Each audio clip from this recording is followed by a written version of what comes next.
Hello there guys, welcome back to Younes Talks Football, welcome back to a brand new video. I hope all of you are doing well today. It's finished Manchester City 1, Chelsea 0. The scoreline doesn't really reflect how that game went down, because as far as I'm concerned, City could have gone on to do the business and possibly win about 3 or 4-0. On the flip side, if Chelsea actually knew what the hell they were doing, we might have actually scored. So there's many things, many sort of scenarios that could have happened here, but it's finished 1-0. Before we get into the match review, I want to let you know of a couple of things. Firstly, this video is brought to you and sponsored by the OneFootball app. Make sure you get the OneFootball app for everything football in regards to the latest news, all of your latest lineups, your statistics, your player stats, team stats, everything you need to know, standings for any team, any league in world football. You'll find it there in the OneFootball app, so make sure you download it. Link in the description. Hit that now and enjoy. And secondly, my Africa Cup of Nations review for today will be uploaded tonight. Make sure you catch my thoughts on Nigeria versus Sudan and Guinea-Bissau versus Egypt. Let's see what both Nigeria and Egypt can do to keep the momentum up while Nigeria can. Will Egypt come back? We don't know. We'll wait and see. Now, Man City versus Chelsea. This was poor. Poor. From Chelsea's perspective, poor. The mentality was poor. I feel like the players were poor. Tuchel's decisions were poor. I have to be honest today. Everything went south in regards to Chelsea and the way that they approached this game. Now, I understand what Thomas Tuchel was trying to do in terms of sitting back and playing on the counter. I personally told you guys in my preview, I don't think that's the right way to go.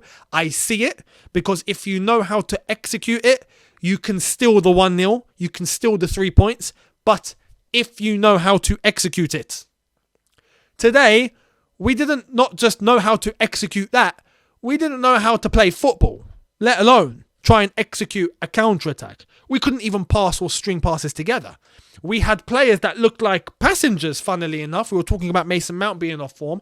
And there were players in that front line, especially, that were just chilling, and doing nothing, and losing the ball, and making the wrong choices.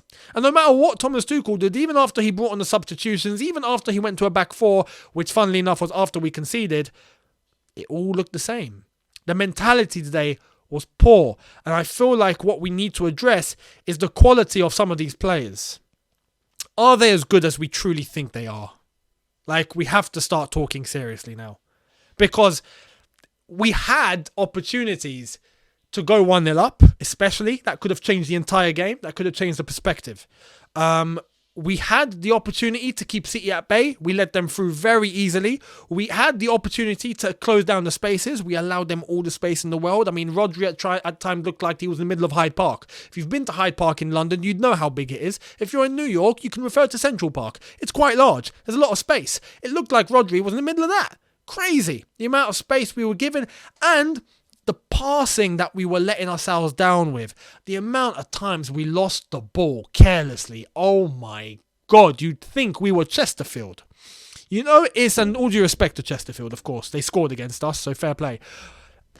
That's where we got to focus on.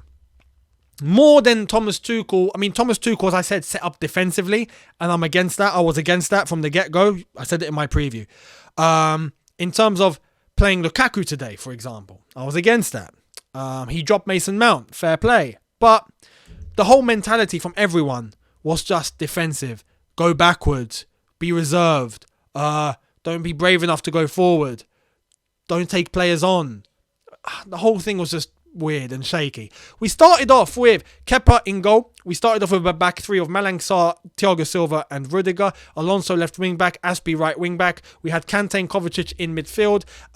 We had Lukaku up front, Pulisic on the left, Ziyech on the right.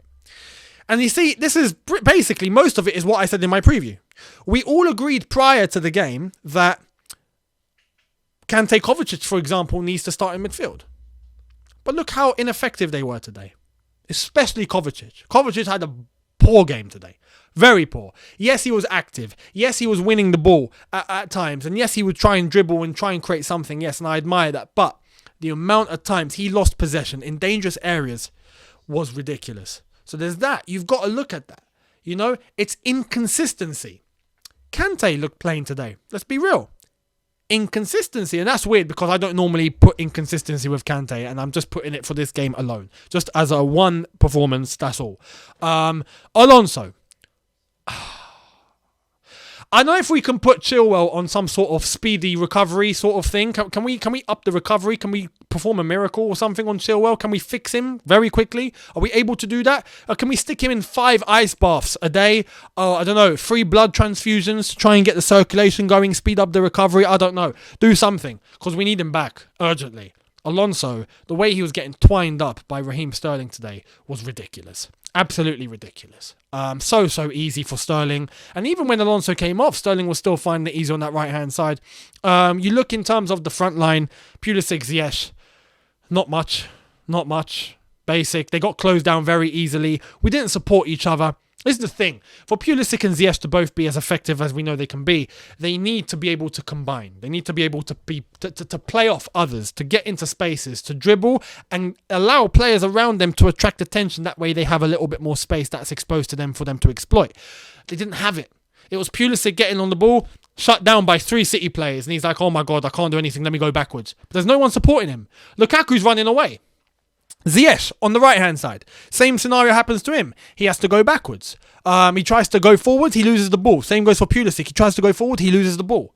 Or he tries to make the cross. Lukaku's all the way on the other side instead of helping. This is the thing. In a front three, yeah, this is basic. And I'd like to think this is basic, right? In a front three, you have Pulisic, Ziyech, and Lukaku, right? If Pulisic is coming in, right, and there's no one around him, there's no midfielders to support him, there's no one he can combine with, his only options are go forward or go backwards. Lukaku needs to come in and support. I see Lukaku running away. He's running away. The same goes for Ziyech. The 2 central defenders, you have Ziyech here, Lukaku's here. Instead of Lukaku to come in and to help or to try and cut in between the defenders, that way Ziyech can find an outlet and provide that through ball, he's running away. And then he's over here. And he's calling for Ziyech to somehow perform a miracle and get it to him. What are you doing? It doesn't make any sense. And Lukaku, in the first 10 minutes, it basically summed up everything. We had Lukaku in the space with his left foot to take the shot and he didn't. He tried to pass. When he had on the edge of the box, he could have just smashed it at Ederson. Didn't. The same like he did against Spurs. Refusing to shoot. Why? I don't know. On his left foot? I don't know. The second time, Ziyech could have passed that ball to Lukaku. If he had put the correct weight on it, he would have put him in on goal. He overhits it. Basically hits it back to Stamford Bridge. Lukaku, no one's catching that. Not even Usain Bolt's catching that. So there's that. Lukaku again, the one-on-one. Ball into Lukaku. Feeds him nicely. I think it was Kovacic that gave him the ball. I'm not sure. Don't quote me on that. I can't remember exactly. But Lukaku, he's in. Ederson comes out. He comes so far out, basically out of the box. You have a choice here. Go over the top or go around him. What does he do? Hits it straight at him, low, straight into his leg. You're not going to score. You're not going to score if you're making decisions like that. You're just not going to score. And basically everyone today, except as I said, for maybe a couple, I would single out Rudiger, who as a central defender, but done what he could as far as I'm concerned. Kepa had a good game except for the goal. I felt like he could have reached that. When you first look at that goal, it seems like it hits the side netting. It seems like it's hit the side of the net, right? And it's very hard for the keeper to reach. When you look at the replay, it was actually a lot more central than you think. Kepa didn't fully extend himself. And I'm like, why? You know, prior to that, he was doing everything right. In fact, he saved us on a couple of occasions. So fair play to Kepa for that. But for the goal, Kevin De Bruyne found it very easy to go through, by the way. Even Kante couldn't close him down, couldn't get the tackle in as he would have. Gets in between, I think it's Thiago Silva and Malang Sarr, finds the gap, just hits it. Great shot, but again, little central, still hits the net. Goes in, it's 1-0, and then at that point, Chelsea begin to chase. And it's like, okay, now we got to start attacking. Why didn't we take the control from the beginning? We started to find a little bit more occasion in terms of being able to keep the ball and move forward and keep City in their own half. But even with that, we've done nothing. Giving the ball away, players offside, getting in wrong positions, no one hardly moving. We brought on Timo Werner, that didn't change anything. We brought on Mason Mount, that didn't change anything. We brought on Hudson-Odoi, that didn't change anything. So this is the thing. We've got a question here. The quality in the lads that we have in our attacking part of the team, are they good enough? At this point, are they good enough? Because today, just against who are the best right now, you'd think they'd put on a challenge. They didn't at all. And even the mentality was poor. So the fact that, yes, Thomas Tuchel set them up fairly defensively, but there was no bite. We looked toothless. Even when at parts we took control of the game in the second half, we looked toothless. You just knew we weren't going to do anything. There's so many passengers there. When I pick out names today, I'm going to be honest. Alonso, poor. Lukaku, poor. Pulisic, poor. Ziyech, poor. Kovacic, poor. Even Kante, bad game. I'll cut him some slack because it's Kante and he normally performs. Bad game. Who else? Azpilicueta, singled out, basically. Didn't really have the pace to bomb forward and do what he'd like. It's just not in him anymore. Thiago Silva looked good. At times in the second half, a little bit cagey, but apart from that, the defence you can't really bring into question here. Everyone else, Hudson-Odoi came on, didn't really have an impact. Timo Werner came on, weirdly enough, didn't have an impact. So what do we do? What do we do? We can't change the squad. We can't expect Thomas Tuchel to perform a miracle. What? We're going to bring Thomas Tuchel on to play. It's such a weird performance. It's such a weird performance because it's like we just didn't want it. You know, and that's what's baffling. What does Thomas Tuchel possibly do here? It's crazy. Let me know what you think in the comment section below. And your overall assessment of today. The watch-along was a very weird one for those that contributed and saw the watch-along. Thank you very much. But yeah, let me know what you thought of today's game. I'd love to hear your opinions on this. What went wrong? And you can name more than one thing, but let me know. I'd love to hear it. And I have to pinpoint this out. We're waiting for Lukaku to do something. Prove that his actions speak louder than words. Right now, be real. It doesn't. At all. And for 100 million, I expect better. A lot better. Even though, as I've already pointed out, some of the other lads were bad today. But the pressure's on Lukaku. You're not performing. The only goal he scored since the apology was Chesterfield. Where do we go? How do we move forward with this? And yes, I know now the Premier League is done.